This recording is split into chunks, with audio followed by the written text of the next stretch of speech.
There's something wonderfully peculiar about the stories that slip through the cracks of conventional history. The quiet tales that textbooks overlook. The gentle mysteries that unfold, not with dramatic fanfare, but with the slow, measured pace of coconut palms swaying in Pacific breezes. Tonight, we're embarking on one such journey, a meandering exploration through time that asks not what changed the world, rather what small, strange thing once mattered deeply to a handful of people on distant islands. It's the kind of question that settles the mind.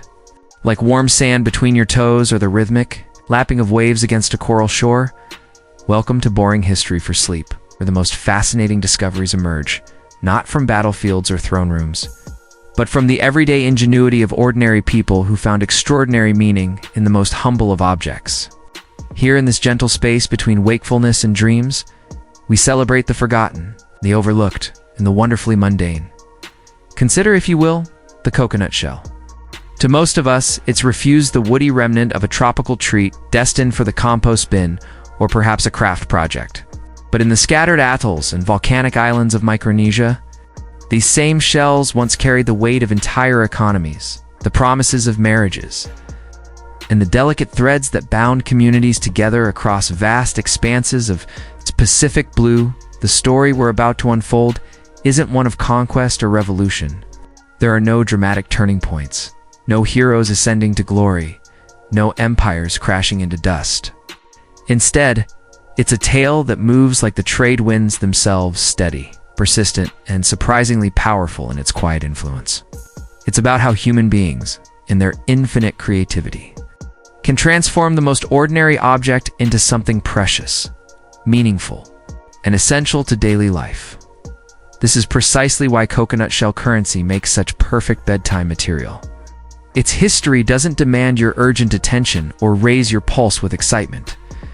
Rather, it invites you to sink deeper into contemplation, to let your mind wander through sun-dappled village markets, where the gentle click of shell against shell provided the soundtrack to commerce that moved at the speed of sunrise and sunset. There's a meditative quality too, understanding how value itself is created not through government decree or corporate boardrooms, but through the simple, collective agreement that yes, this curved piece of polished coconut husk represents something we all recognize as worth. It's a concept so fundamental, yet so abstract that pondering it naturally leads the mind toward that peaceful state between thinking and not thinking, between consciousness and rest. In our hyper-connected age of digital transactions and cryptocurrency volatility, there's something deeply soothing about imagining a world where money grew on trees, literally, where the currency in your pocket bore the sweet scent of tropical groves, where each coin told the story of patient hands that shaped it, and where the very act of payment connected you to the rhythms of harvest and season, wind and tide, the islands of Micronesia, scattered like thrown jewels across nearly 3 million square miles of Pacific Ocean, developed their own relationship with value, trade, and community obligation. Here, among peoples whose ancestors navigated by star patterns and seasonal flights of migrating birds, the practical and the spiritual intertwined in ways that would seem foreign to our compartmentalized modern lives. But that's exactly what makes this story so perfectly suited for these quiet evening hours. As your day's anxieties begin to ebb like a retreating tide, as the urgent emails and pressing deadlines fade into background noise, we can afford to slow down and appreciate the patient wisdom of cultures that measured wealth not in accumulation, but in circulation, not in hoarding, but in the graceful flow of giving and receiving that kept entire communities in gentle, sustainable balance. The coconut shell currency of Micronesia represents something increasingly rare in our fast-paced world, an economic system that moved at human speed, that honored craftsmanship over efficiency, that valued the maintenance of relationships over the maximization of profit. It's a reminder that there are many ways to organize a society, many definitions of prosperity, and many paths to community well-being that don't require the breathless pace of modern commerce, as we prepare to journey together through this forgotten chapter of human ingenuity. Let yourself settle into the rhythm of island time.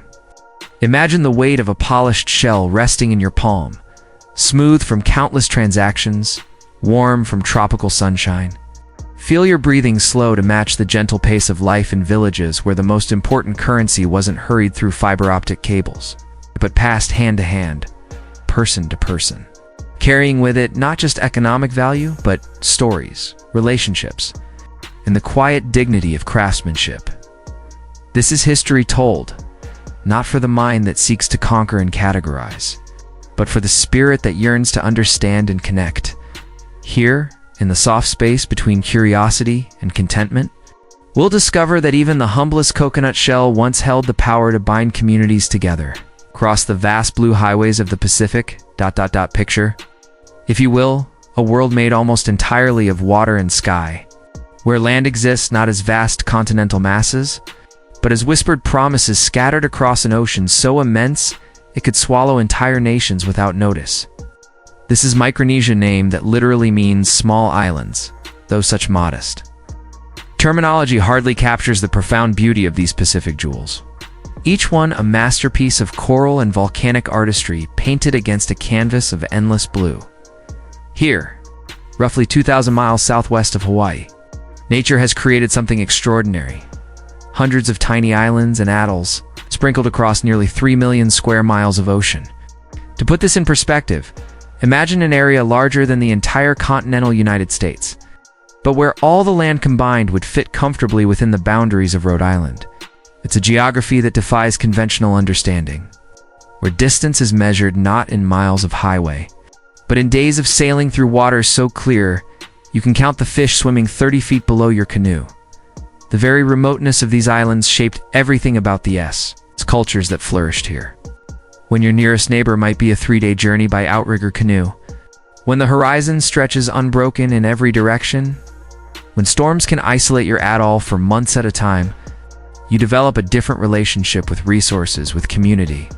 With the patient art of making do with what the sea and land provide, dawn breaks differently in Micronesia.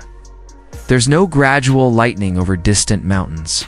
There's no slow revelation of sprawling cities awakening to another day of hurried commerce. Instead, the sun emerges from the ocean itself, painting the lagoons in shades of gold and coral pink that seem almost too vivid to be real. Palm fronds whisper secrets in languages older than written history, while hermit crabs scuttle across beaches made not of sand, but of countless generations of coral, each grain a tiny monument to the patient work of sea creatures. Building their limestone cities beneath the waves, the islands themselves tell stories written in stone and coral. In the particular way, vegetation clings to volcanic slopes or spreads across low coral atolls, barely 5 feet above sea level. Some islands, like Pohnpei, rise dramatically from the depths Sankeyat volcanoes, crowned with cloud forests where waterfalls tumble through emerald valleys that have never known the sound of automobile engines. Others, like the scattered jewels of the Marshall Chain, are so low and narrow that you can stand in their centers and see ocean on both sides. Constant reminders of how thin the line can be between land and sea, between security and vulnerability. This geography created a unique rhythm of life, one perfectly suited to our evening journey through time. Here, urgency was not a virtue, but a liability. Rushing meant missing the subtle signs that predicted weather changes, overlooking the delicate negotiations required to maintain harmony in communities where everyone knew everyone else, where conflicts couldn't be resolved by simply moving to another neighborhood. The trade winds that sweep across these islands carry more than just the scent of frangipani and the promise of rain. They carry stories, songs, and the patient wisdom of peoples who learned to read the ocean like others read books. Wave patterns, bird flights, cloud formations, the particular way sunlight scattered across the water. All of these became a complex navigation system that allowed skilled voyagers to find tiny dots of land across thousands of miles of open ocean. Long before GPS satellites made such journeys seem routine, village life moved to different rhythms here. Morning began not with alarm clocks, but with the natural stirring of families as roosters announced the dawn, and children's laughter mixed with the eternal whisper of waves. against coral shores. Work happened when it needed to happen. Fishing with the tides, harvesting with the seasons, building and repairing during the calmer months when typhoons seemed unlikely. There was time here for things that modern life rarely allows. Time to sit with elders and learn the intricate genealogies that connected families across multiple islands. Time to perfect the delicate art of weaving panda nest leaves into mats so fine they could serve as clothing, so durable they might last for generations. Time to understand the complex relationships between wind and weather, between moon phases and fish behavior, between the spiritual and practical aspects of daily existence in such a world. Currency couldn't be something imported from distant factories or minted in far-off capitals. It had to emerge from the islands themselves, from the materials at hand, from the shared understanding of what mattered to communities that lived always at the intersection of abundance and scarcity. Plenty in need, the coconut palms that swayed over nearly every inhabited beach were more than just beautiful additions to the tropical scenery. They were entire ecosystems providing food, drink, shelter, tools, and medicine. A mature coconut palm could supply a family's needs for decades. Its various parts cycling through uses as practical as rope and as sacred as wedding ceremonies. But perhaps most importantly for our story, these islands fostered a particular understanding of value itself. When everything you owned had to either be made by hand from local materials or transported across vast distances at considerable effort and risk. When waste meant genuine hardship and sustainability wasn't a trendy concept, but a matter of survival. People developed an almost reverent relationship with the act of exchange. This was the perfect environment for a currency, made from coconut shells to take root and flourish. Not because these island peoples were primitive or limited in their thinking, but because they understood something about the nature of value that our more hurried world has.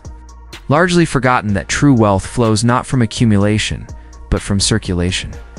Not from hoarding, but from the graceful maintenance of relationships that keep communities whole and healthy across generations. As night settles over these scattered islands, as the trade winds carry the day's heat out to sea and the first stars appear in skies unmarked by light pollution, we can almost hear the gentle sound that once provided the soundtrack to commerce, hear the soft clicking of polished coconut shells. Tokens of trust passing from hand to hand, carrying with them not just economic value, but the patient wisdom of peoples who understood that the best currencies are those that strengthen community bonds rather than strain them.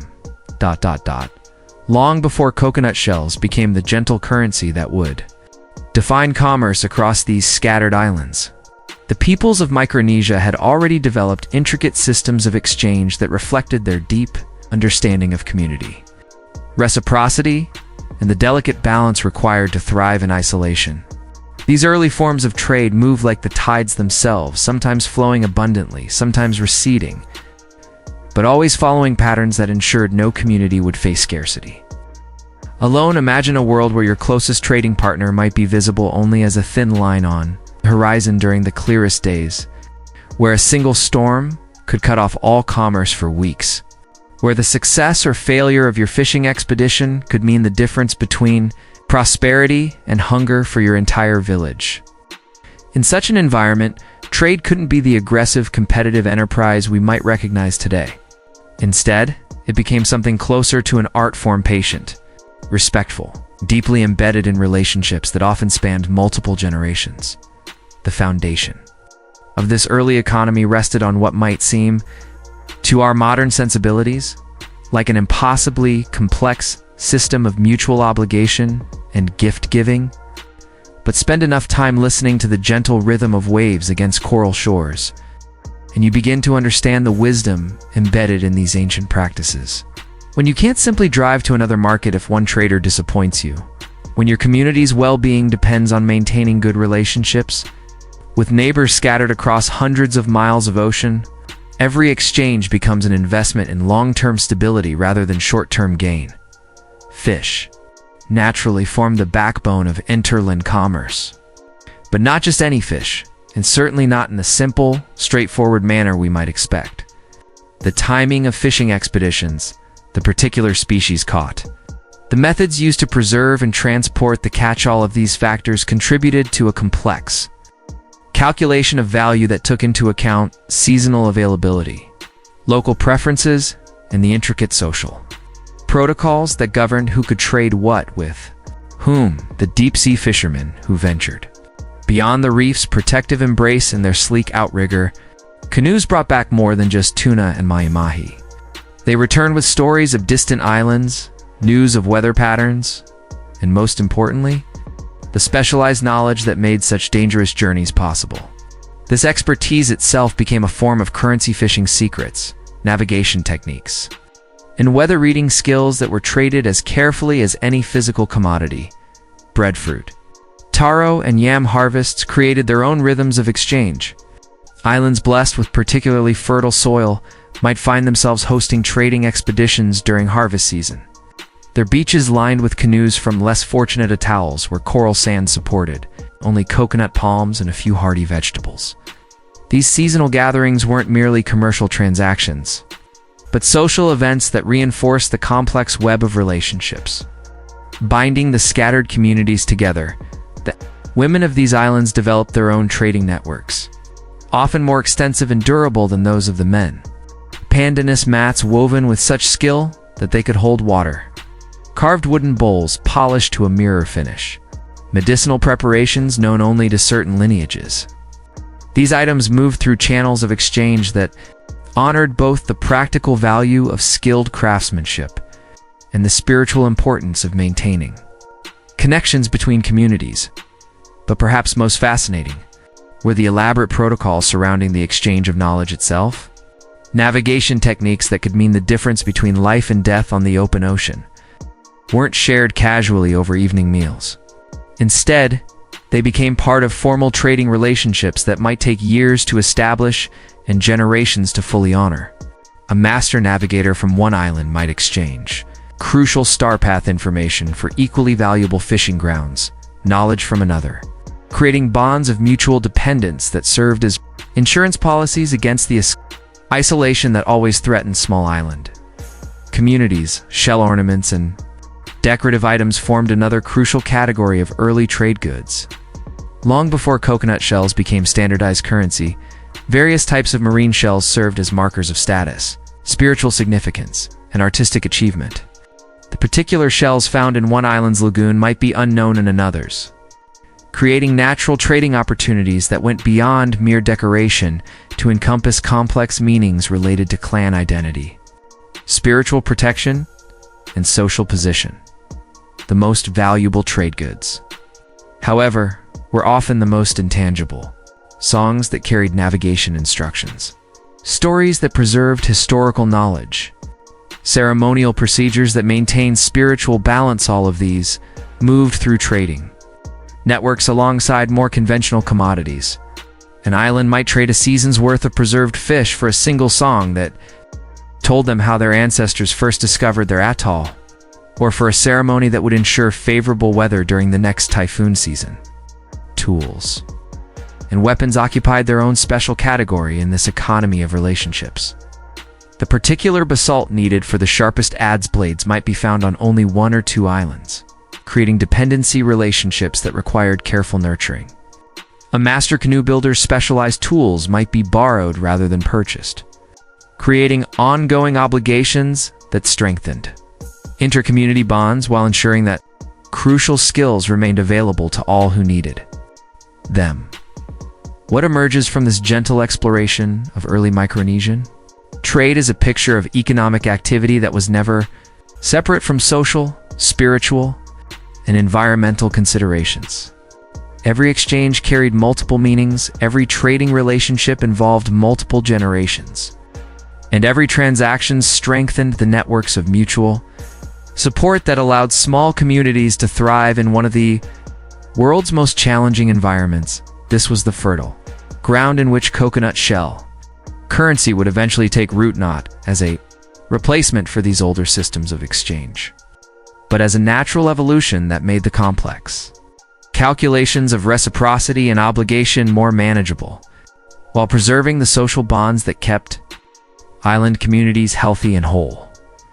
As the evening trade winds begin to carry away the heat of another Pacific day, we can almost hear the gentle negotiations that once took place on these beaches' voices, discussing not just the practical details of what to trade for what, but the deeper questions of how to maintain the delicate balance between independence and interdependence that allowed scattered island communities to thrive across centuries of isolation and change. In the soft light of dawn breaking over a Micronesian atoll, few sights are more peaceful than a coconut palm bending gracefully in the trade winds, its fronds creating intricate patterns of light and shadow on the coral sand below. To the casual observer, these palms might seem like simple, tropical decoration, beautiful, but unremarkable additions to a picture-perfect beach scene. But to the island peoples who lived beneath their swaying canopy, the coconut palm represented something far more profound. A complete ecosystem, a generous provider, and ultimately, the source of a currency that would help bind their scattered communities together across vast expanses of Pacific blue. The relationship between islanders and their coconut palms was so intimate, so multifaceted, that attempting to catalog all the ways these remarkable trees enrich daily life becomes a meditation on human ingenuity itself. Every part of the palm, from its towering crown to its extensive root system, offered gifts that made the difference between mere survival and genuine prosperity in environments where resources were precious and waste was unthinkable. Consider the coconut itself and its various stages of development.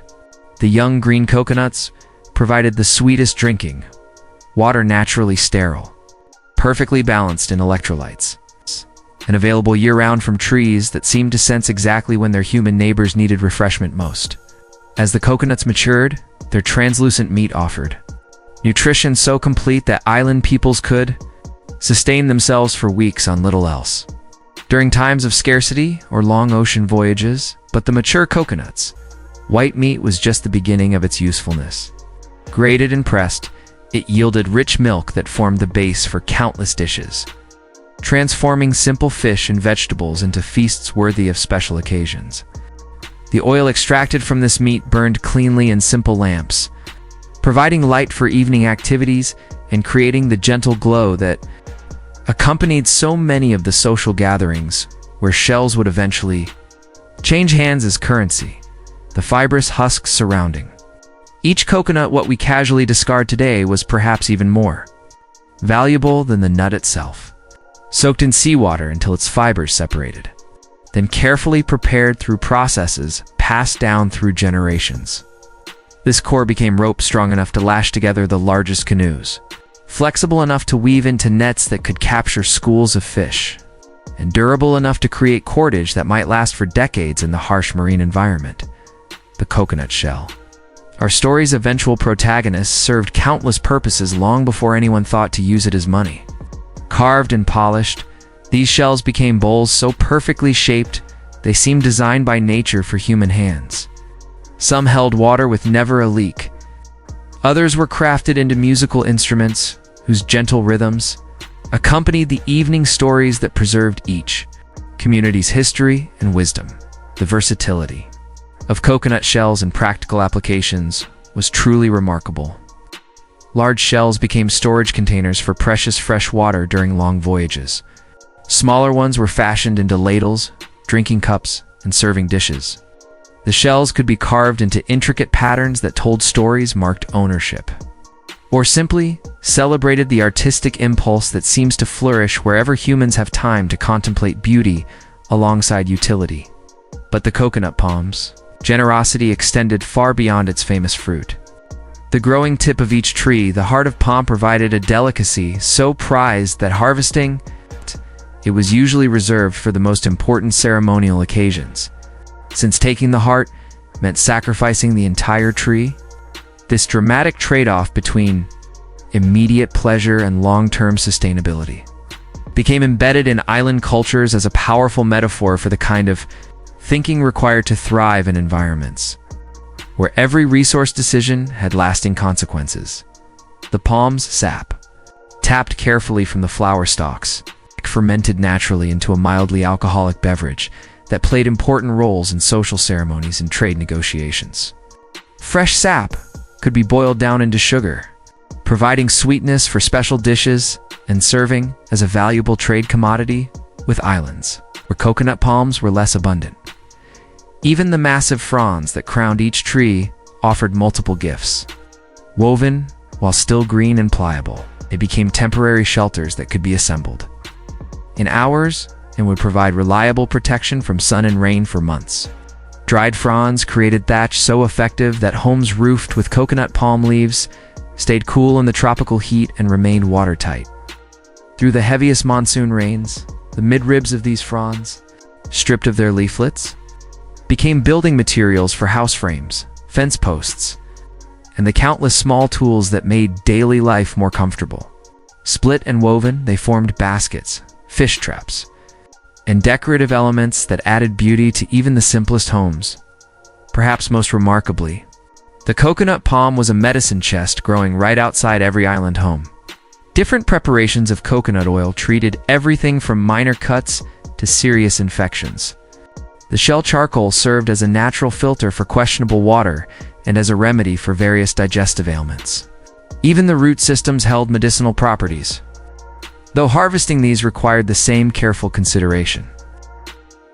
Given to taking the heart of palm, this intimate relationship with the coconut palm created a mindset perfectly suited to the eventual development of shell currency.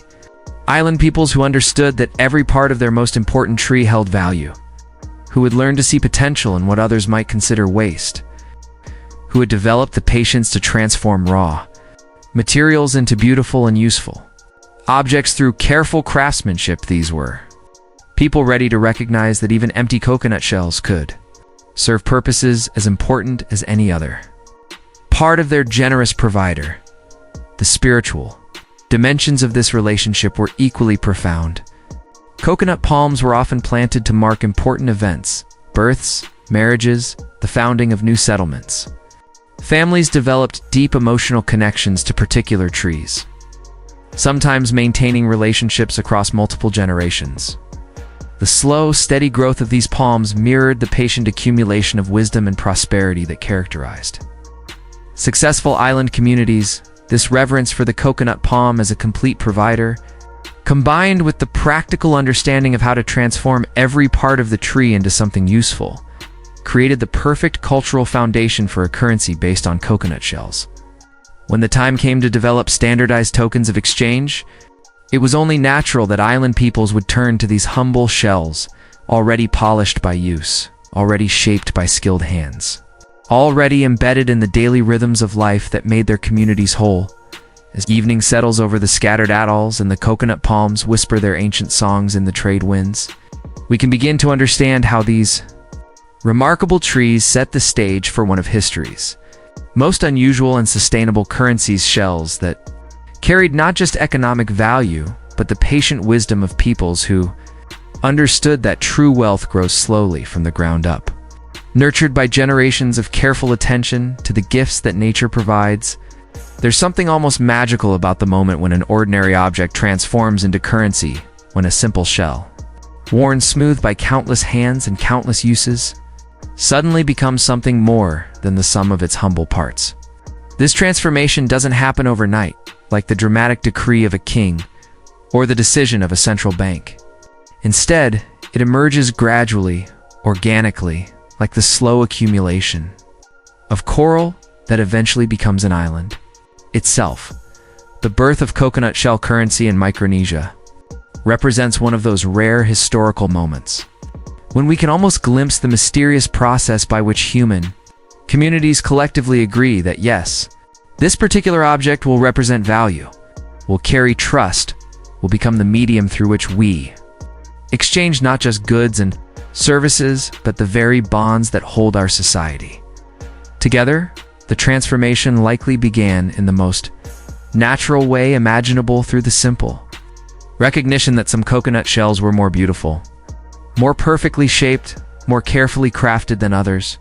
In communities where everyone knew everyone else, where reputation was built over generations and maintained through countless small acts of integrity, Certain shell bowls became famous for their elegance, their perfect proportions, their pleasing weight in the hand. Perhaps it started with a particularly skilled craftsman, whose shell bowls were so perfectly formed that everyone in the village wanted to own one. When direct barter fish for taro, mats for coconuts became complicated by timing or availability, people might have begun accepting one of these prized shells as a temporary store of value, confident that they could later exchange it for whatever they actually needed. The genius of this early currency lay in its organic relationship to the daily life of the islands. These weren't abstract tokens imposed by distant authorities, but objects that emerged naturally from the existing economy. Everyone understood the work that went into creating a finely crafted coconut shell bowl. Everyone could evaluate the quality of craftsmanship, the smoothness of the polish, the symmetry of the form. The currency literally grew from the skills and materials that already defined island prosperity. The standardization process must have been fascinatingly gradual. At first, perhaps any well-made coconut shell bowl might serve as a temporary store of value. But as the practice became more common, communities would have naturally begun to prefer shells with certain characteristics, particular sizes that were convenient to handle, specific shapes that nested together for easy transport, consistent thickness that indicated durability. Most successful shell currency designs reflected deep understanding of both practical and aesthetic considerations. The shells needed to be large enough to be impressive, small enough to be portable, thick enough to be durable, smooth enough to be pleasant to touch. They had to be distinctive enough to prevent counterfeiting, standardized enough to simplify transactions, and beautiful enough to be satisfying to own. Archaeological evidence suggests that the most sophisticated coconut shell currencies involved careful cutting and shaping of the raw shells. The natural coconut shell, while beautiful, is irregularly shaped and not ideally suited for standardized exchange. But island craftsmen, working with simple tools and enormous patience, learned to transform these natural forms into perfectly circular discs, elegantly curved bowls, or standardized rings that could be strung together. For easy counting and transport, the polishing process was perhaps even more important than the shaping. Hours of careful work with coral sand and tropical oils created surfaces so smooth they seemed to glow in lamplight, so pleasant to touch that handling the currency became a sensual pleasure rather than a mere commercial necessity. This attention to beauty wasn't mere vanity, it was recognition that currency must be emotionally satisfying to use, that people need to feel good about the tokens that represent their labor and their prosperity. The emergence of shell currency represented a sophisticated understanding of what makes money function effectively. Unlike many other Pacific currencies, the massive stone discs of yap, for instance, which required multiple people to move coconut shell currency, achieved the perfect balance between portability and presence. A handful of shells could represent significant value while remaining light enough for easy transport between islands. The durability of properly prepared coconut shells made them ideal for a maritime trading environment. Unlike paper or metal currencies that might be damaged by salt spray or tropical humidity, these organic tokens actually improved with age and use, developing a patina that made older pieces more rather than less valuable. Perhaps most importantly, coconut shell currency maintained strong connections to the spiritual and social dimensions of island life. The shells weren't just economic tokens, but objects that carried stories, memories of the trees from which they came, the craftsmen who shaped them, the transactions in which they had participated. This narrative quality gave the currency a depth of meaning that purely abstract money systems often lack. The adoption of standardized shell currency didn't replace older forms of exchange, but complemented them beautifully. For large transactions, bride prices, ceremonial obligations, major trading expeditions, traditional gift exchanges remained appropriate. But for the smaller, more frequent transactions that made up daily commerce, the convenience of standardized shells transformed economic life without disrupting its social foundations. The success of coconut shell currency lay partly in its democratic accessibility. Unlike currencies based on rare materials or requiring specialized technology to create, coconut shells were available to anyone with the skill and patience to craft them properly. This accessibility ensured that currency creation remained distributed throughout the community rather than concentrated in the hands of a few specialists or authorities. As word of this ingenious currency system spread through the trading networks that connected Micronesia's scattered islands, variations and improvements emerged.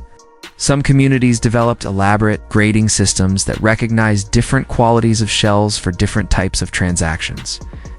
Others created ceremonial versions with intricate carvings that served both economic and spiritual functions. Birth of coconut shell currency represents something rare and human. History, the development of a money system that strengthened rather than strained community bonds. That celebrated craftsmanship rather than exploitation. That emerged organically from local resources and local needs. It was currency that smelled like the islands where it was made. That carried the warmth of tropical sunshine. That connected every transaction to the patient work of human hands and the generous gifts of the coconut palm. As the gentle sound of trade winds mingles with the distant rhythm of waves against coral shores, we can almost hear the soft clicking that once announced prosperity in Micronesian villages, the sound of shell touching shell, as this remarkable currency began its journey through the intricate networks of exchange that would make it one of the Pacific's most successful and sustainable money systems. To understand the true significance of coconut shell currency in Micronesian society, we must look beyond the simple mechanics of buying and selling, beyond the practical advantages of portable, durable tokens, into the deeper waters where money intersects with meaning, where economic transactions become ceremonies of connection, and where the simple act of payment carries messages that echo through generations. In the soft evening light of a traditional Micronesian village, when the day's fishing boats have returned and families gather around modest cookfires to share their meals, the gentle clicking of coconut shells passing from hand to hand created a soundtrack that was about far more than commerce. Each transaction was a small ritual, a moment of acknowledgement between community members, a reaffirmation of the invisible threads that bound scattered island peoples together across vast expanses of Pacific Blue Dot marriage negotiations. Perhaps more than any other social institution, revealed the profound cultural significance of shell money. When young people fell in love across family lines or between islands, their unions required careful orchestration that went far beyond the simple romantic desires of two individuals. These were alliances between lineages, agreements between communities, investments in the future that would ripple through generations yet unborn. The shell money that changed hands during these negotiations carried messages as complex as any diplomatic correspondence. The quantity of shells offered reflected not just the economic value of the bride price, but the esteem in which the groom's family held their prospective in-laws. The quality of individual shells spoke to their understanding of craftsmanship, their appreciation for beauty, their commitment to offering only the finest tokens of respect, but perhaps most significantly, the particular shells chosen for marriage payments often carried their own history stories of where they were crafted, which master artisan had shaped them, what important transactions they had previously facilitated. A grandmother might contribute shells from her own wedding celebration decades earlier, creating a tangible link between generations that transformed the economic transaction into something approaching spiritual communion. The presentation ceremony itself elevated these payments. Far above mere commercial exchange, shells weren't simply counted out like modern currency, but arranged in patterns that told stories, displayed in ways that honored both the craftsmanship of their creation and the importance of the occasion. Elder family members would recite the histories of particularly significant pieces, connecting the young couple's new beginning to the long chain of successful marriages that had built and maintained their community. Community obligations represented another realm where shell money transcended simple economics to become a language of social responsibility. When storms damaged a family's home, when illness prevented someone from fishing or farming, when age made it impossible for elders to contribute to the physical work of village maintenance. Coconut shell currency provided a mechanism for community support that preserved dignity while ensuring no one faced hardship alone. These mutual aid transactions carried their own subtle protocols. Shells given as assistance weren't simply charity, but investments in community resilience, expressions of confidence that today's recipient would tomorrow become a contributor. The careful records kept of such exchanges, often through oral tradition, rather than written accounts, created networks of reciprocal obligation that strengthened social bonds while providing practical insurance against the uncertainties of island life. Religious and ceremonial functions gave shell money its deepest spiritual significance. The shells used in sacred contexts weren't just valuable because of their economic worth, but because they carried the spiritual energy of the community's collective effort. Shells contributed to temple maintenance, ceremonial feasts, or seasonal rituals became sanctified through their use, transformed from mere currency into objects that mediated between the human and divine realms. The protocols surrounding ceremonial shell exchanges revealed sophisticated understanding of how money could serve social cohesion. Different types of shells, varying in size, age, or craftsmanship, were appropriate for different ceremonial functions. The shells used to honor visiting dignitaries differed from those employed in coming-over ceremonies, which differed again from those reserved for seasonal festivals or funeral rites. Status and prestige found complex expression through shell money that went far beyond simple accumulation of wealth. The most respected community members weren't necessarily those who hoarded the largest quantities of shells, but those who used their shells most wisely, supporting community needs, sponsoring important ceremonies, facilitating beneficial marriages, and maintaining the circulation that kept the entire economic system healthy. The concept of shell wealth incorporated ideas about stewardship and responsibility that modern economics rarely acknowledges. Wealthy individuals were expected to be generous, to use their resources in ways that benefited the entire community, to understand that their prosperity was meaningful only insofar as it contributed to collective well-being. This wasn't mere altruism, but practical recognition that in small island communities, individual and collective prosperity were inseparable. Trade relationships between islands took on diplomatic dimensions when conducted through shell money. The shells offered in inter-island commerce carried messages about the offering community's prosperity, their respect for their trading partners, their understanding of proper protocols. Accepting shells from another island created bonds of mutual obligation that extended far beyond the immediate transaction. The educational function of shell money was equally important. Children learned mathematics through counting shells, developed aesthetic judgment through evaluating craftsmanship, absorbed social values through observing how shells were earned, saved, and spent. The currency served as a comprehensive curriculum in community values, teaching lessons about work, beauty, responsibility, and the delicate balance between individual achievement and collective well-being.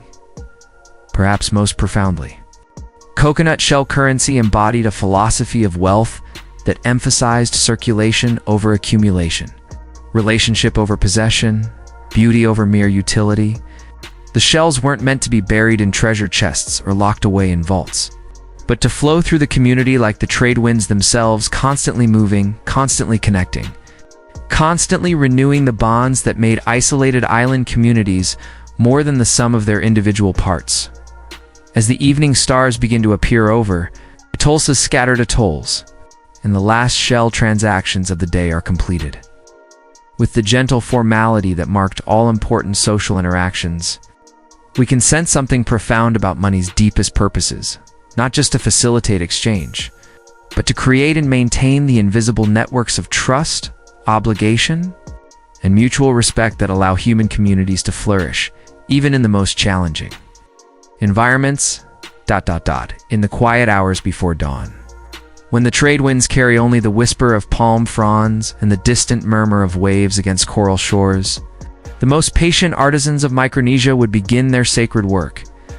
With coconut shells collected over months and seasons, tools worn smooth by generations of use, and skills passed down through lineages that trace their ancestry to the first settlers of these scattered islands. They transformed humble husks into objects of such beauty and precision that holding them became a meditation on the miraculous alchemy of human craftsmanship. The creation of coconut shell currency was never hurried work. Like all the most important activities in island life, the cultivation of taro, the construction of ocean-going canoes, the intricate negotiations that bound communities together, shell crafting moved to rhythms older and deeper than the demands of immediate necessity. This was work that required not just skill, but patience. Not just technical knowledge, but aesthetic wisdom. Not just individual effort, but understanding of how each shell would eventually find its place in the complex web of relationships that defined community prosperity. The selection of raw materials marked the first crucial decision in the currency-making process. Not every coconut shell possessed the qualities necessary for fine currency. The craftsman's trained eye could distinguish between shells that were merely adequate and those that held the potential for transformation into objects of lasting beauty. The best shells came from mature coconuts that had been properly dried. Their outer husks removed with care to preserve the underlying shell's natural strength and character. Size mattered, but not in the simple way one might expect. The shells chosen for currency needed to achieve that perfect balance between presence and portability, between impressiveness and practicality. Too small, and they lacked the dignity required for important transactions. Too large, and they became cumbersome, defeating the purpose of creating a convenient medium of exchange. Master craftsmen developed an almost mystical ability to identify shells that would yield currency of exactly the right proportions. The shaping process began with careful marking, using natural dyes and simple tools to outline the desired form. Unlike modern manufacturing with its emphasis on speed and uniformity, coconut shell currency crafting honored the individual character of each shell while working towards standardized forms that would be recognized and accepted. Across different islands and communities, the cutting itself required tools of remarkable simplicity yet devastating effectiveness. Sharp shells from particular species of marine mollusks, carefully shaped stones, and occasionally metal implements traded from distant lands, these humble tools in skilled hands could transform an irregular coconut shell into perfectly circular discs, elegantly curved bowls, or precisely proportioned rings with an accuracy that would be impressive even by modern standards. But the true artistry emerged during the smoothing and polishing phases. Using progressively finer grades of coral sand, volcanic ash, and natural abrasives, craftsmen would spend days, sometimes weeks, on a single shell, gradually transforming rough surfaces into finishes so smooth they seemed to glow with inner light. This wasn't merely cosmetic improvement, but essential preparation for currency that would be handled countless times, passed from palm to palm, in transactions both mundane and sacred. The polishing process revealed qualities in the coconut shell that few people ever have the opportunity to appreciate. The natural grain patterns, the subtle variations in color and texture, the particular way light played across surfaces that had been shaped by patient human hands. All of these characteristics emerged slowly, like photographs developing in a dark room. As the craftsman's careful work revealed the hidden beauty within each shell, different polishing techniques created different effects, and master craftsmen guarded their particular methods as carefully as any trade secret. Some used specific oils that gave shells a warm golden glow that seemed to capture and hold sunlight. Others employed polishing stones found only on certain beaches, creating surfaces so reflective they served as mirrors. The most skilled artisans could create shells with multiple texture smooth bands, alternating with slightly rougher areas that provide a secure grip while maintaining overall elegance. The standardization of size and weight required mathematical precision that belied the simple tools available to island craftsmen, working entirely by eye and feel. Master currency makers could produce shells so uniform in weight that they balanced perfectly on simple scales, so consistent in diameter that they could be stacked or strung with mechanical precision. This accuracy wasn't achieved through industrial processes, but through the kind of deep, intuitive understanding that comes only from a lifetime spent perfecting a single craft. Decorative elements, when they were added, reflected both personal artistic vision and community standards of beauty. Some shells bore simple geometric patterns that caught and reflected light in pleasing ways. Others featured more elaborate designs that told stories, marked ownership, or celebrated particular occasions. The most ceremonial pieces might include inlays of contrasting materials, different types of shell, polished coral, or even rare woods, creating currency that was as much artwork as economic. Instrument. The final stages of currency creation involve testing and quality control processes that would be familiar to any modern manufacturer, though accomplished through entirely organic means. Shells were evaluated for durability by subjecting them to the stresses they would encounter in normal use. They were tested for balance, for uniformity, for the pleasing sound they made when clicked together, an auditory signature that became as important as any visual characteristic. The most successful currency shells achieved something remarkable. They were simultaneously beautiful enough to be treasured as art objects and practical enough to serve the daily needs of commerce. They could survive the rigors of interland transport while remaining pleasant to handle. They were distinctive enough to prevent counterfeiting, while standardized enough to eliminate arguments about relative value. Perhaps most importantly, the crafting process itself created value that went beyond mere economics. Each shell carried the story of its creation, the particular craftsman who shaped it, the techniques used to perfect it, the care invested in its transformation from waste material to precious currency. This narrative quality gave coconut shell money a depth of meaning that mass-produced currency systems cannot match. The apprenticeship system that transmitted these skills from generation to generation ensured that currency crafting remained embedded in community life rather than concentrated in the hands of distant specialists. Young people learned not just the technical aspects of shell shaping, but the cultural values that made such currency systems. A simple patience, attention to quality, respect for materials, an understanding of how individual craftsmanship contributed to collective prosperity. As the evening light fades over workshops where the gentle tapping of crafting tools once provided a rhythmic counterpoint to the eternal whisper of trade winds, we can almost feel the satisfaction of work done with care, the quiet pride of creating objects that would carry value and meaning through countless transactions, the deep contentment that comes from transforming the ordinary into the precious through nothing more mysterious than skill, patience, and love for the craft itself. Picture a morning marketplace unlike any found in our modern world. No concrete structures or electric lighting. No hurried commuters clutching coffee cups. No digital displays announcing prices that change by the minute. Instead, imagine a crescent of white coral sand beneath the shade of coconut palms, where the gentle sound of shells clicking together creates a rhythm as soothing as the waves that lap against the nearby reef, and where every transaction is conducted with the unhurried grace of people who understand that commerce, at its best, strengthens rather than strains the bonds of community. This was the natural habitat of coconut shell currency, the environment where these humble tokens revealed their true genius as facilitators not just of trade, but of the relationships that made trade possible across the vast distances that separated Micronesia's scattered communities. In such markets, the shells didn't simply change hands, they danced through intricate patterns of exchange that reflected centuries of accumulated wisdom about how to maintain prosperity in environments where cooperation wasn't just beneficial but essential for survival. The daily use of shell currency in local markets revealed its perfect adaptation to island life.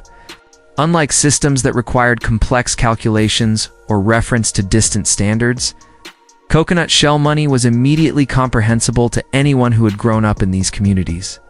The size, weight, and finish of individual shells told their own stories about value and quality, creating a currency system that was as transparent as the lagoon waters that surrounded these market beaches at typical mornings. Trading might begin with fishing families arriving at dawn with their overnight catches. Their outrigger canoes laden with fish, whose silver scales still gleamed with seawater. The shells that purchased these fish moved with the casual confidence of a currency that everyone trusted, that no one questioned, that carried no hidden fees or mysterious devaluations, just the straightforward promise that what was offered today could be exchanged tomorrow for something of equivalent value. The vegetable vendors, usually women whose gardens occupied the fertile pockets of soil found between the beach and the inland swamps, displayed their produce with an artistry that reflected deep pride in their work. Breadfruit arranged in perfect pyramids, taro roots cleaned to perfection, bananas in various stages of ripeness to meet every customer's needs, all priced in shells, whose count could be verified by sight, whose quality could be evaluated by touch, whose authenticity was guaranteed by community knowledge rather than official certification. Craft specialists occupied their own special niches in these informal markets. The mat weavers brought examples of their finest workpand, knee sleeves transformed through patient skill into floor coverings. So beautiful they served as room decorations, so durable they might last for generations. The shell carvers displayed bowls and tools whose elegant forms represented hundreds of hours of careful work. The canoe builders accepted shell payments for vessels that would carry families safely across hundreds of miles of open ocean. But perhaps most fascinating were the knowledge traders, the specialists who dealt in information rather than physical goods, navigation masters who sold star paths that could guide voyagers to distant islands, weather readers who shared techniques for predicting storms, fishing experts who revealed the secret locations where particular species gathered during certain seasons. These transactions required shells of the highest quality, currencies beautiful enough to honor the priceless nature of the knowledge being exchanged. The inland trading networks that connected these scattered communities represented coconut shell currency's most impressive achievement. When trading expeditions prepared for journeys that might last weeks or months, visiting dozens of islands across hundreds of miles of ocean, they carried not heavy metals or bulky goods, but compact collections of shells that could represent enormous value while adding virtually no weight to their already overloaded canoes. These trading voyages operated on schedules determined by seasons, weather patterns, and the complex social calendars that governed ceremonial life across different islands. A successful expedition required not just navigation skills and favorable winds, but intimate knowledge of what each island needed, what they had in surplus, and how shell currency was valued in different communities. The most skilled interland traders developed reputations that preceded them across vast distances. Their shells were accepted without question, not because of any official backing, but because their names were synonymous with fair dealing, quality goods, and the kind of reliable service that made long-distance commerce possible in an age before contracts or courts or any formal mechanisms for resolving disputes. Regional variations in shell currency reflected the diversity of Micronesian communities while maintaining enough consistency to facilitate trade. Islands with particularly skilled craftsmen might be known for shells of exceptional beauty that commanded premium prices.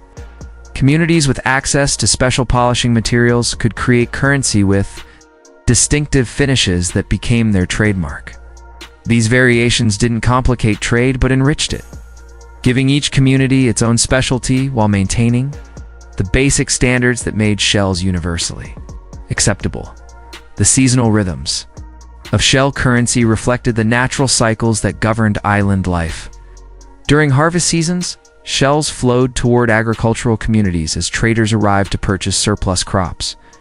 In fishing seasons, the currency migrated to coastal villages where the best catches were landed.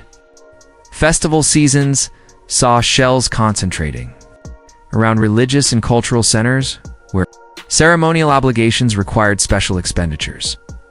The everyday convenience of shell currency became most apparent in its effortless integration with existing social customs. Shells could be given as gifts without the awkwardness that often accompanies monetary presence in modern societies. They could be contributed to community projects without complex accounting procedures.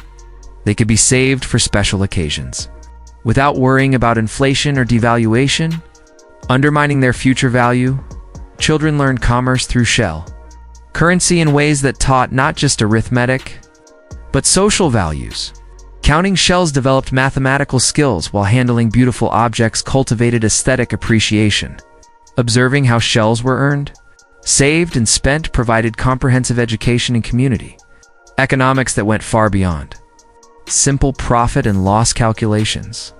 The durability of coconut shell currency made it ideal for the harsh conditions of interland transport. Unlike paper money that might be destroyed by salt spray or metal coins that could corrode in tropical humidity, properly prepared shells actually improved with age and use, developing patanas that made older pieces more rather than less valuable. Perhaps most importantly, the everyday use of shell currency reinforced the social bonds that made these scattered island communities more than just collections of individual families struggling for survival. Every transaction created connections. Every exchange strengthened relationships. Every payment represented not just economic value, but social investment in the networks of mutual support that allowed small, isolated communities to thrive across generations. As evening brings its gentle close to another day of unhurried commerce. As the last shells of the day change hands with the quiet formality that marked all important social interactions, we can sense the deeper wisdom embedded in currency systems that emerged organically from community needs rather than being imposed by distant authorities. Money that strengthened rather than strained social bonds, that celebrated rather than exploited the patient work of human hands. The first foreign ships that appeared on Micronesia's distant horizons brought with them more than just new faces and unfamiliar languages. They carried entirely different concepts of value, trade, and the very nature of money itself. When these vessels dropped anchor in the crystalline lagoons where coconut shell currency had facilitated centuries of gentle commerce, the resulting encounters would reveal fascinating truths about how different cultures understand wealth, exchange, and the mysterious alchemy by which ordinary objects become precious. Imagine the scene as Spanish explorers, their ships heavy with the gold and silver that represented ultimate value in European minds, first witnessed Micronesian traders conducting serious business with polished coconut shells. Two men who had sailed halfway around the world in pursuit of precious metals, who measured national power in terms of treasure fleets and bullion reserves. The sight of indigenous peoples treating carved shells with the reverence Europeans reserved for coined gold must have seemed both puzzling and somehow enchanting. The Spanish chroniclers of these early encounters left records that reveal as much about European assumptions as about Micronesian realities. Some dismissed the shell currency as evidence of primitive thinking, writing patronizing accounts of savages who mistook worthless shells for real money. But others, perhaps more observant or simply more open to different ways of organizing human society, recognized something sophisticated in the shell currency system that their own gold-based economy often lacked. These more perceptive observers noted how smoothly transactions proceeded in shell currency markets, how rarely disputes arose over value or authenticity, how naturally the currency facilitated not just trade but the social connections that made communities cohesive and stable. They witnessed elderly craftsmen whose shell polishing skills were revered throughout entire island chains, master traders whose word was accepted across hundreds of miles of ocean, and economic systems that seemed to function without the bitter conflicts over monetary policy that plagued European kingdoms. The Dutch traders who followed brought their own perspectives, shaped by experience with complex international commerce and sophisticated banking systems. Some were intrigued by the elegance of a currency that required no central authority to maintain its value, no government backing to ensure its acceptance, no complex regulations to prevent counterfeiting. The shells were self-authenticating there. Quality was immediately apparent to anyone familiar with the craftsmanship required to create them, but other Dutch traders found the shell system frustratingly impractical for large-scale international commerce. How could you accumulate massive quantities of these shells for major purchases? How could you transfer significant wealth across vast distances? How could you standardize values between communities that might have different aesthetic preferences or different access to raw materials? The missionaries who arrived in later centuries brought yet another perspective, one complicated by their dual roles as spiritual teachers and cultural ambassadors for Western civilization. Some were charmed by the way shell currency seemed to encourage community cooperation and discourage the kind of ruthless wealth accumulation that Christianity often criticized. They appreciated how the currency system reinforced social bonds and mutual obligations, rather than enabling exploitation of the weak by the strong other missionaries. However, saw shell currency as an obstacle to their civilizing mission.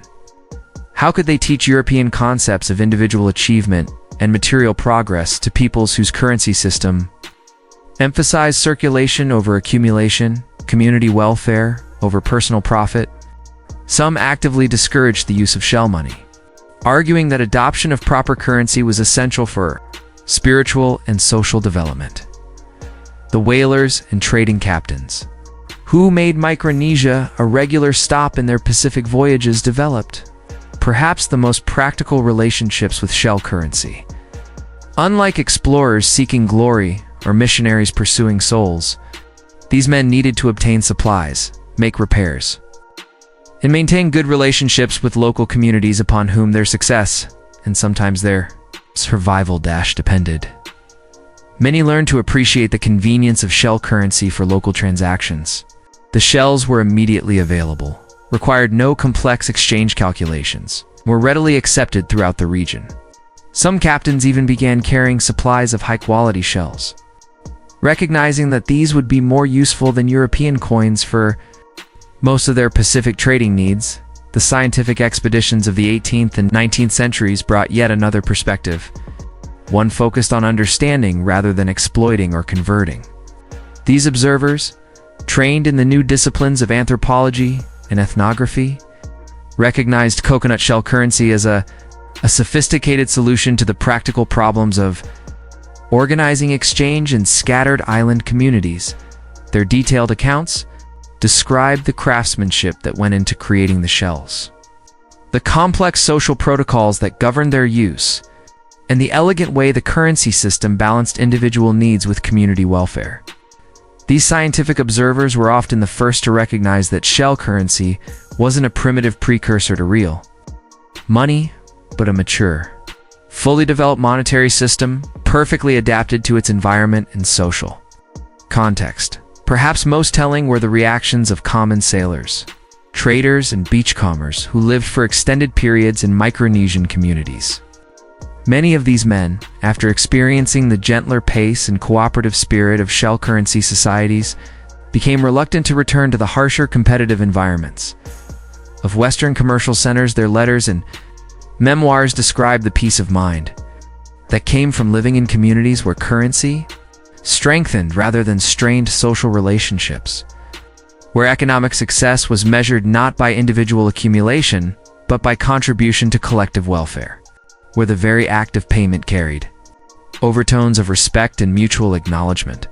Rather than mere commercial transaction, some outsiders attempted to improve the shell currency system by introducing European monetary concepts. They proposed backing shells with gold reserves, establishing exchange rates with international currencies, creating central authorities to regulate shell production and quality. These well-meaning efforts invariably missed the point. The power of shell currency lay precisely in its organic emergence from community values and its independence from external authorities. The most successful foreign residents were those who learned to appreciate shell currency on its own terms, rather than trying to force it into European conceptual frameworks. They discovered that participating in the shell economy meant joining a web of relationships that extended far beyond simple commercial transactions, becoming part of communities where prosperity was shared rather than hoarded, where currency served social cohesion rather than individual aggrandizement.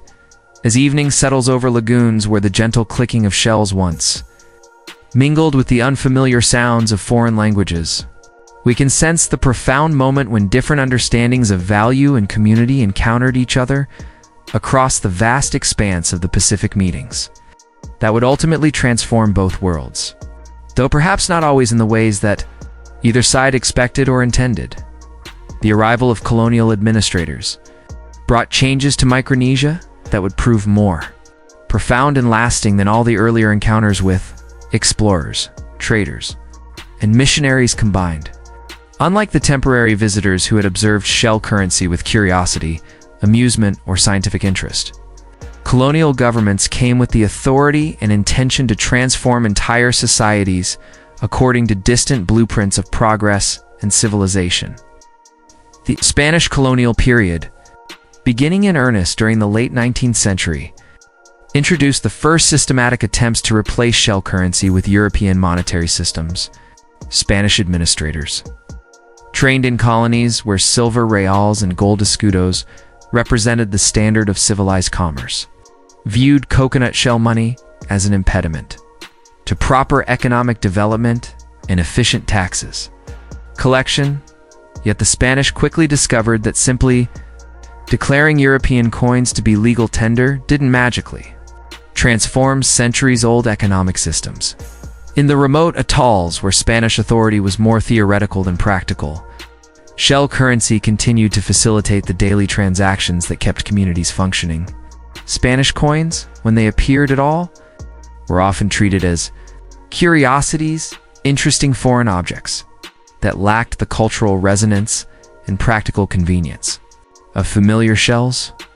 The practical problems of introducing European currency to scattered island communities proved more challenging than colonial administrators had anticipated.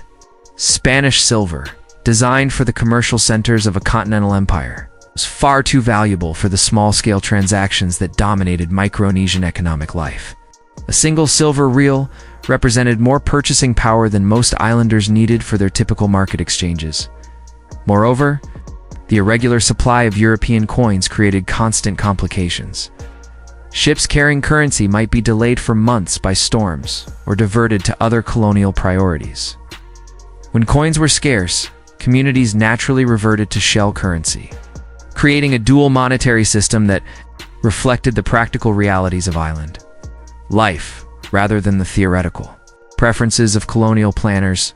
The German administration that assumed control of much of Micronesia at the end of the 19th century brought different attitudes but similar challenges.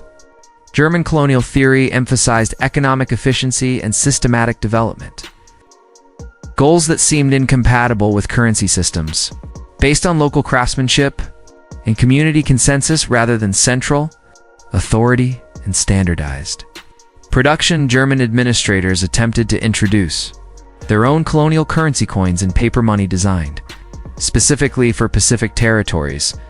These currencies were more practical than Spanish silver for small transactions, but they still couldn't replicate the deep cultural integration that made shell money work so smoothly in traditional community settings. The Germans also discovered that shell currency served functions that went far beyond simple commercial exchange. Attempting to replace shells with European money disrupted not just economic transactions, but the social ceremonies, kinship obligations, and community traditions that depended on currency that carried cultural meaning as well as economic value. Perhaps most significantly, European currencies required infrastructure that simply didn't exist in most of Micronesia.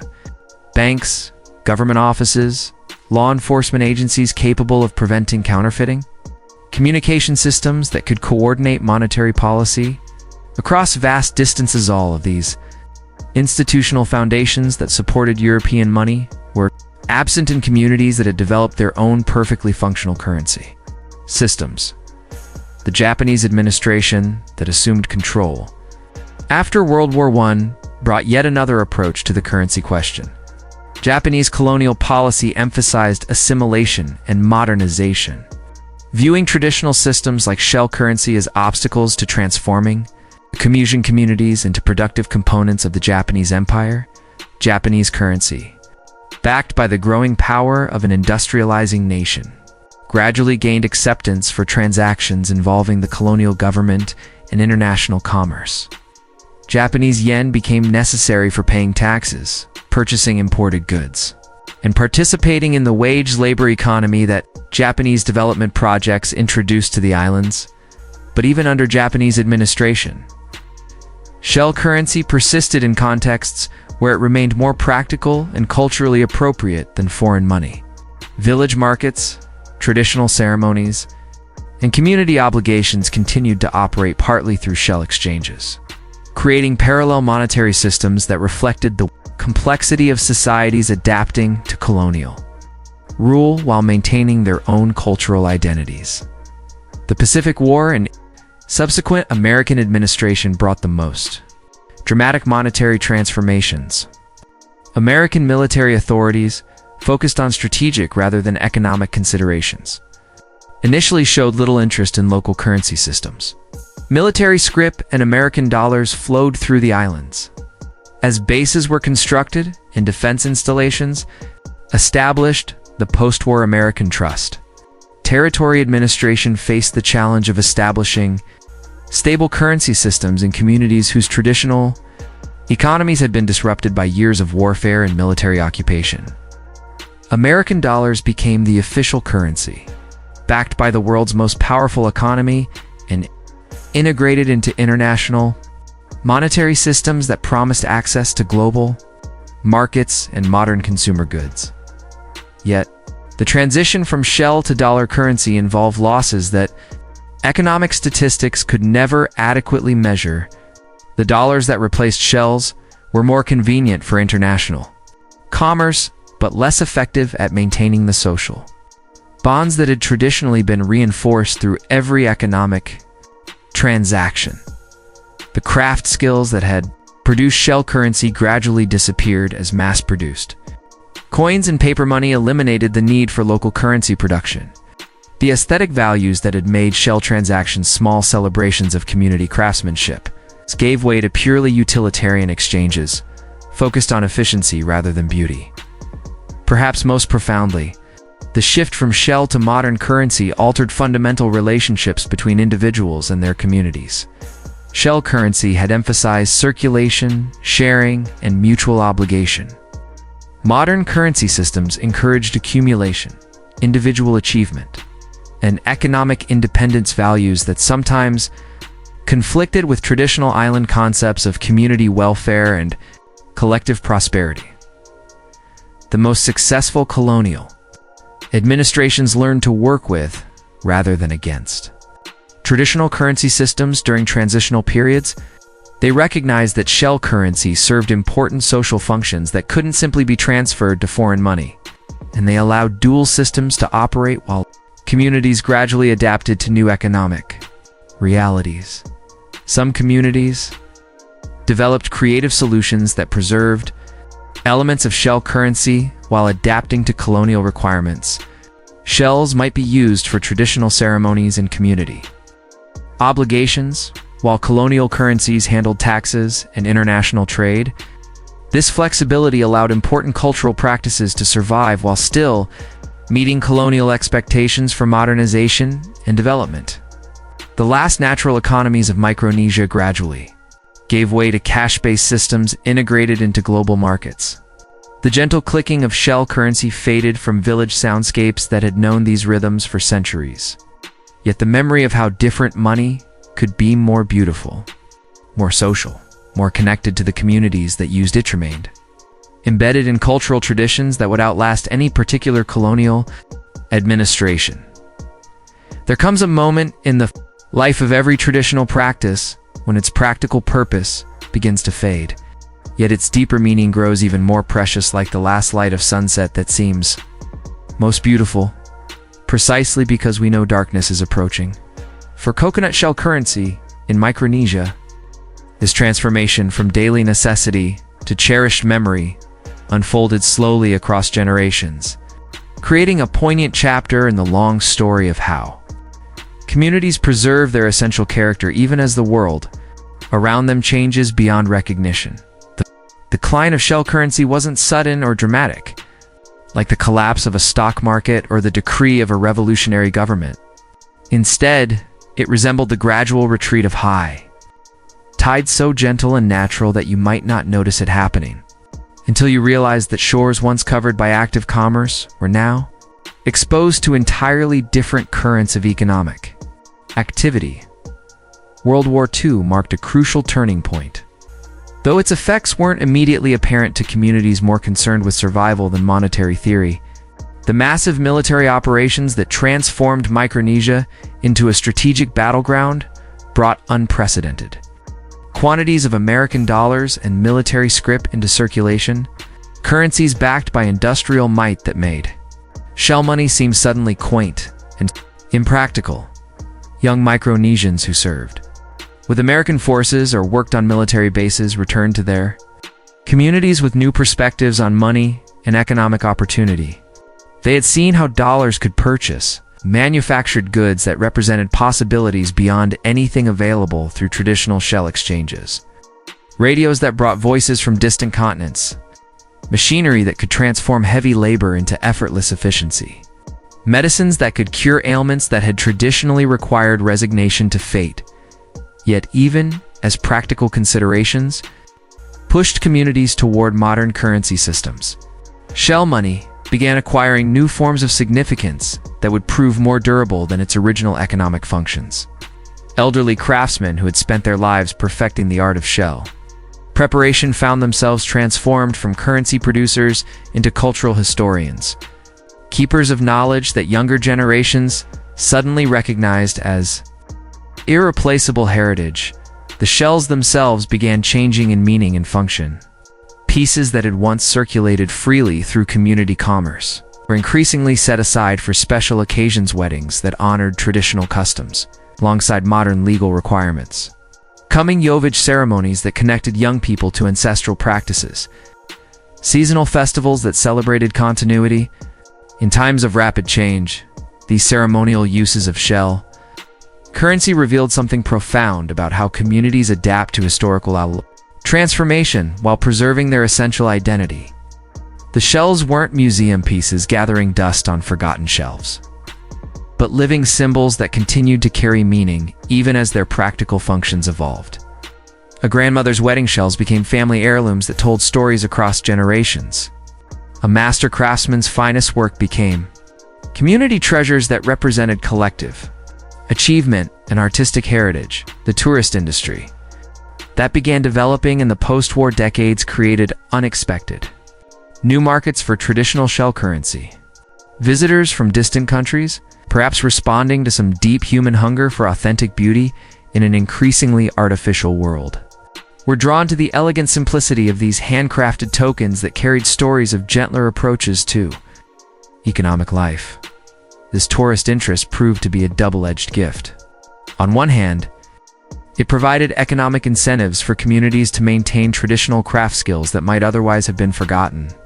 Master artisans could earn substantial incomes, creating shells for collectors who appreciated their historical significance and aesthetic beauty. Young people could learn ancestral techniques while participating in modern economic opportunities.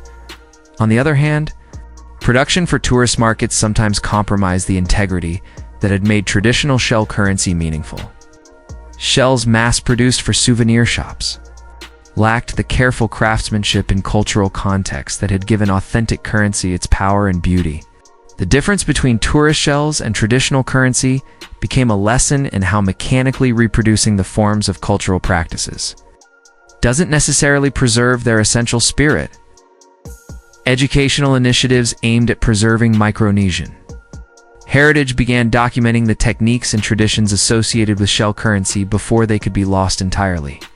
Anthropologists, historians, and community elders collaborated on projects that recorded not just the mechanical processes of shell preparation, but the social customs, spiritual beliefs, and economic philosophies that had made shell currency systems possible.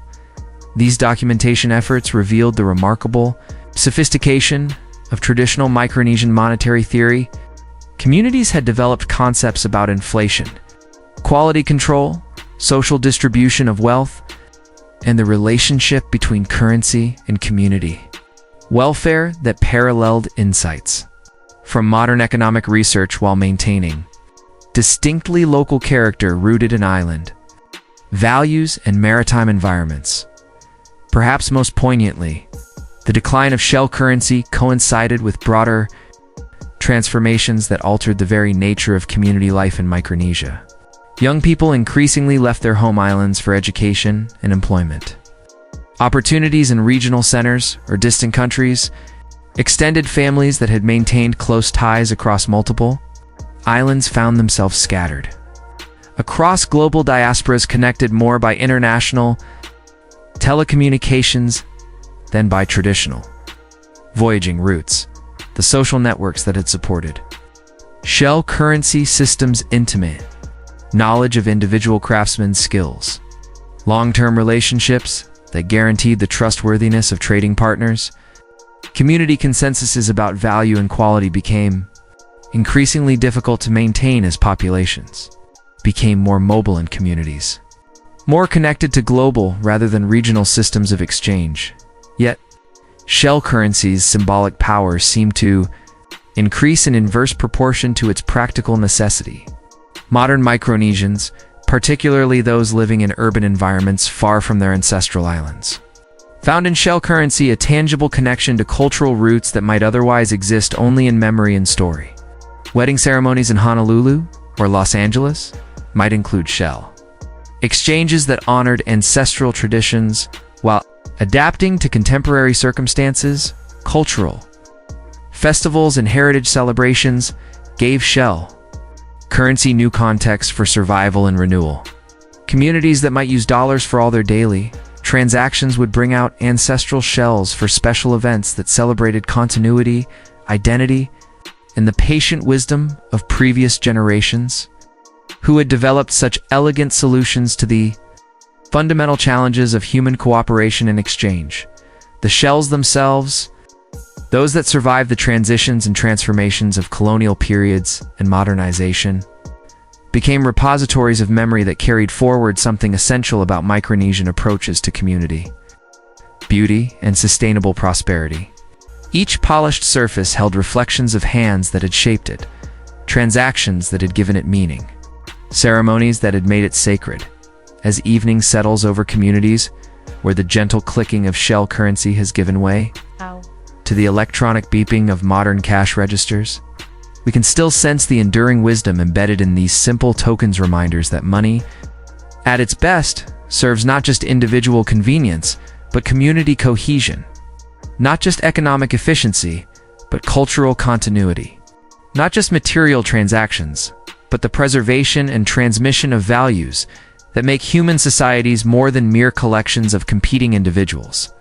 In the vast expanse of Micronesia's scattered islands, two extraordinary currency systems developed that would capture the imagination of economists and anthropologists for generations to come.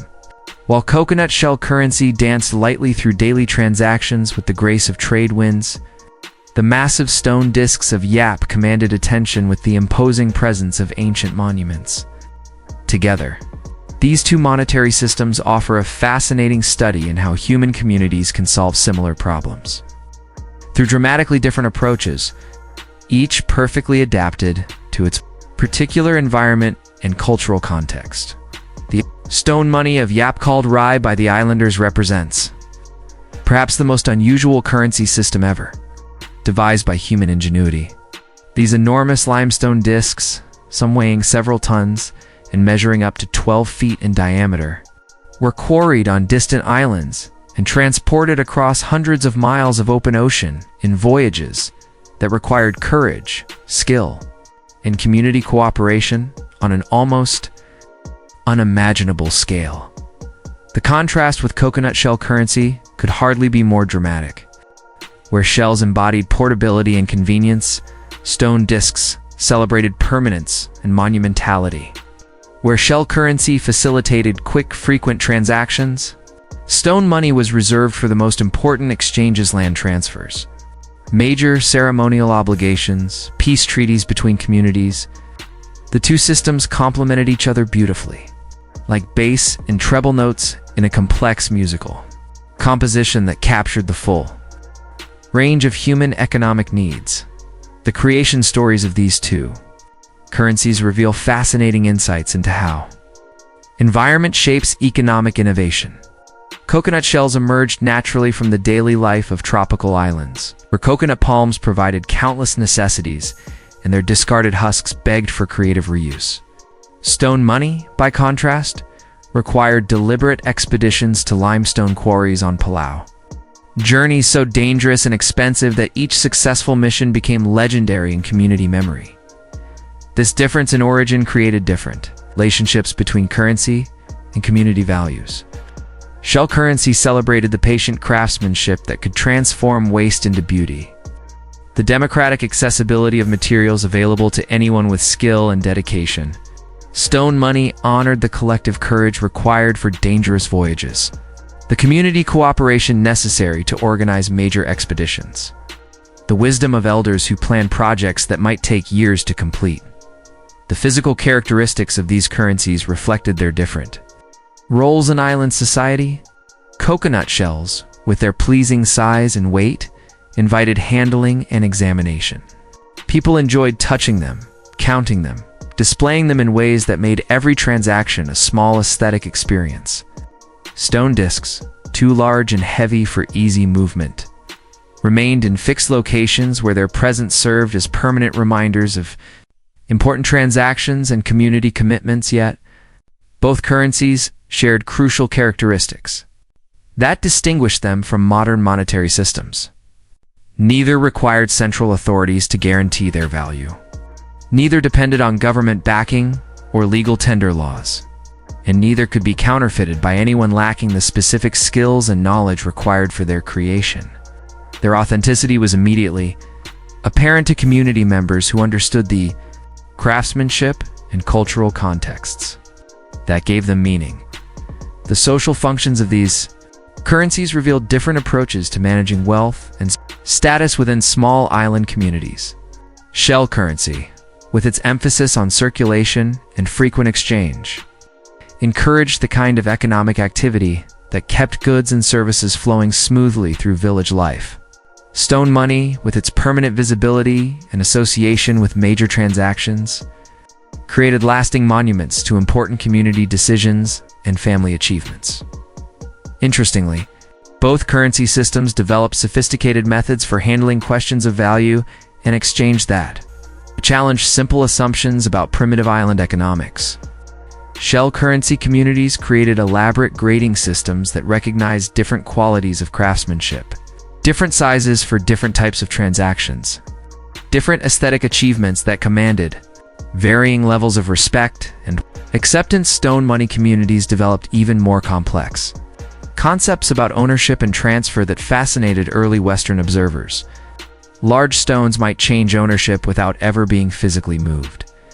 Their new ownership established through community consensus and oral agreement rather than physical possession. This separation of ownership from physical control anticipated modern concepts about electronic money transfers and abstract financial instruments by many centuries. The durability of these two currencies also followed contrasting patterns that reflected their different materials and functions.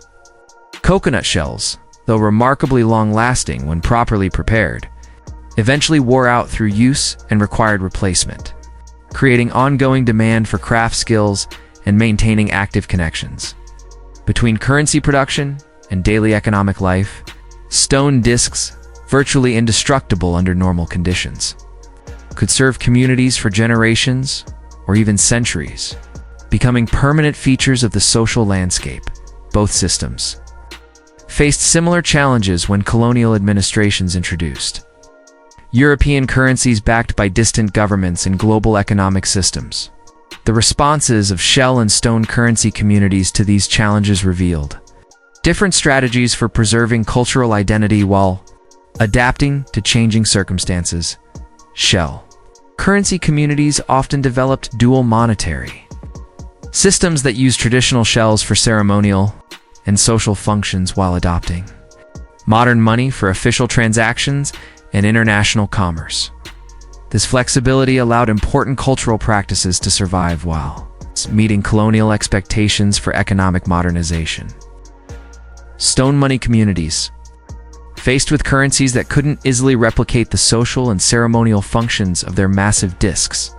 Sometimes maintain traditional systems alongside modern ones for different categories of transactions.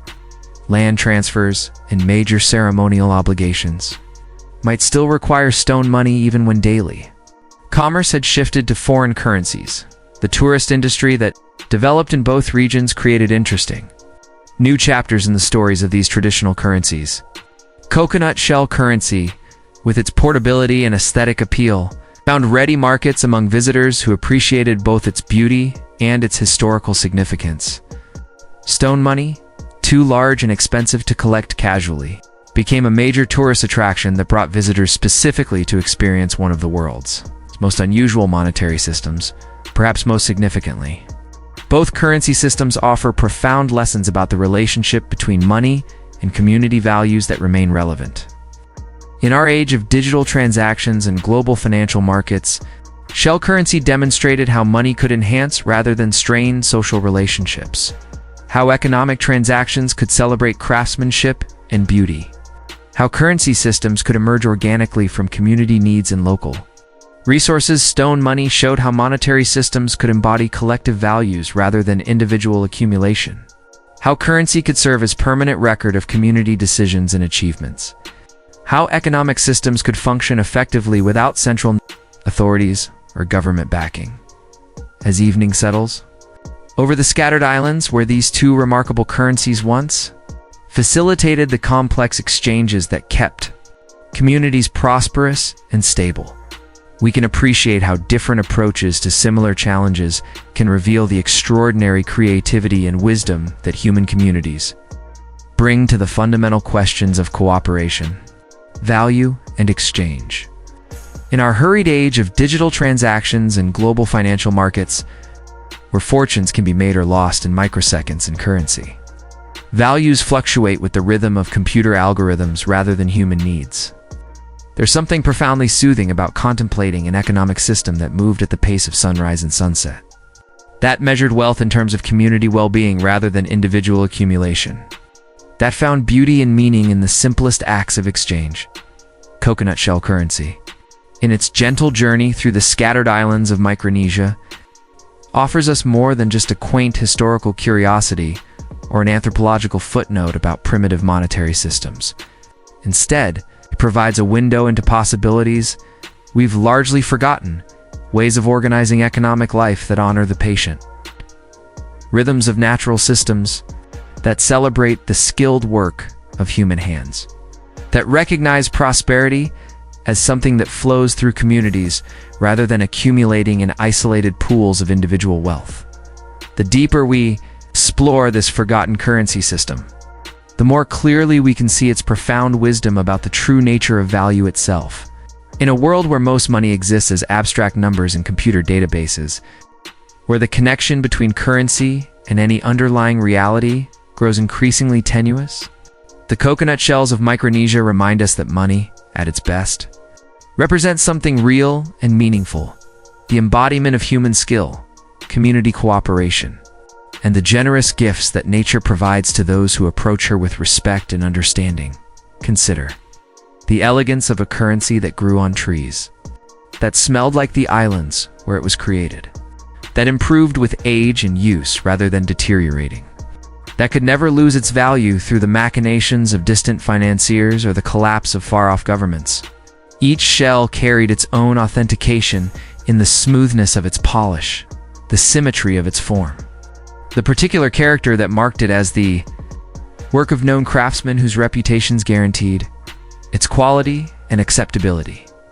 This direct relationship between currency and craftsmanship created economic incentives that modern financial systems rarely achieve. Shell currency rewarded patience, skill, and attention to beauty rather than speed, efficiency, and cost-cutting.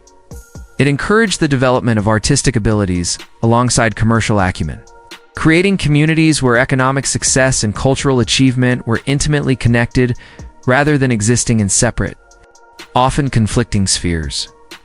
The environmental sustainability of coconut shell currency offers particularly relevant lessons for our contemporary struggles with ecological crisis and resource depletion.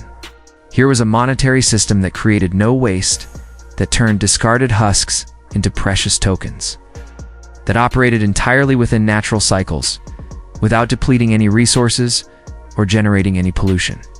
The currency was literally grown rather than mined, crafted rather than manufactured, circulated rather than hoarded. Perhaps most remarkably, shell currency systems seem to solve many of the problems that plague modern economies without creating the instabilities and inequalities that so often accompany economic development. Communities using shell money rarely experience the boom and bust cycles that characterize market economies, the devastating inflations that can wipe out savings overnight, or the concentrations of wealth that leave some members in luxury while others struggle with basic necessities. This stability emerged not from sophisticated economic planning or complex regulatory systems, but from the organic relationship between the currency and the communities that used it. Shells couldn't be created faster than coconuts matured, and skilled craftsmen could prepare them, preventing the kind of monetary inflation that results from overproduction of currency. They couldn't be monopolized by any individual or institution, ensuring that currency creation remained distributed throughout the community rather than concentrated in the hands of a few powerful entities. The social aspects of shell currency offer equally profound lessons about the relationship between money and human relationships. Every transaction strengthened rather than strained community bonds, creating networks of mutual obligation and respect that served as social insurance policies against individual misfortune. People knew the histories of their money, which craftsmen had shaped particular shells, what important transactions they had previously facilitated, what stories they carried from their journeys through the community. This narrative quality of shell currency created emotional connections that purely abstract money systems cannot match. Shells weren't just tokens of value, but repositories of memory, carriers of cultural meaning, physical links to the patient work and artistic achievements of community members. Using such currency was never merely commercial, but always also social, spiritual, and aesthetic. The lessons of coconut shell currency extend beyond economics into broader questions about how human communities can organize themselves to promote both individual fulfillment and collective well-being. The shell system demonstrated that competition and cooperation need not be mutually exclusive, that efficiency and beauty can be mutually reinforcing, that economic development and cultural preservation can proceed hand in hand rather than in constant conflict. Modern communities struggling with questions about sustainability, inequality, and the social costs of rapid economic change might find inspiration in the patient wisdom of island peoples who developed currency systems that served human needs for centuries without depleting resources, disrupting communities, or creating the kind of instabilities that characterize so much of contemporary economic life. The gentle rhythms of shell currency remind us that economics, at its best, serves human communities rather than dominating them. That money should facilitate the exchanges that allow people to flourish rather than becoming an end in itself that distorts priorities and relationships. The shells clicked together, and marketplace transactions created sounds as harmonious as wind chimes, as soothing as waves against coral shores, as peaceful as the trade winds that connected these scattered islands in networks of mutual support and shared prosperity. As we contemplate the wisdom embedded in these simple shells, we're reminded that human ingenuity has created many different solutions to the fundamental challenges of cooperation and exchange. The particular solution developed in Micronesia currency that was beautiful, sustainable, and socially constructive offers hope that other alternatives to current economic orthodoxies might be possible. That gentler approaches to prosperity might yet emerge from the patient observation of what actually makes human communities healthy and whole. In the soft evening light of memory and possibility, coconut shell currency whispers to us across the centuries about roads not taken, about economic possibilities that honor both human creativity and natural limits, about ways of organizing prosperity that strengthen rather than strain the social bonds that make life meaningful. ... End. So we reach the gentle end of our journey through time. Our quiet exploration of a currency system so unusual, it seems almost like a dream shells, once carried the weight of entire economies. Tokens of trust that pass from hand to hand across scattered Pacific islands. Symbols of prosperity that grew on trees and improved with age like fine wine or aged cheese.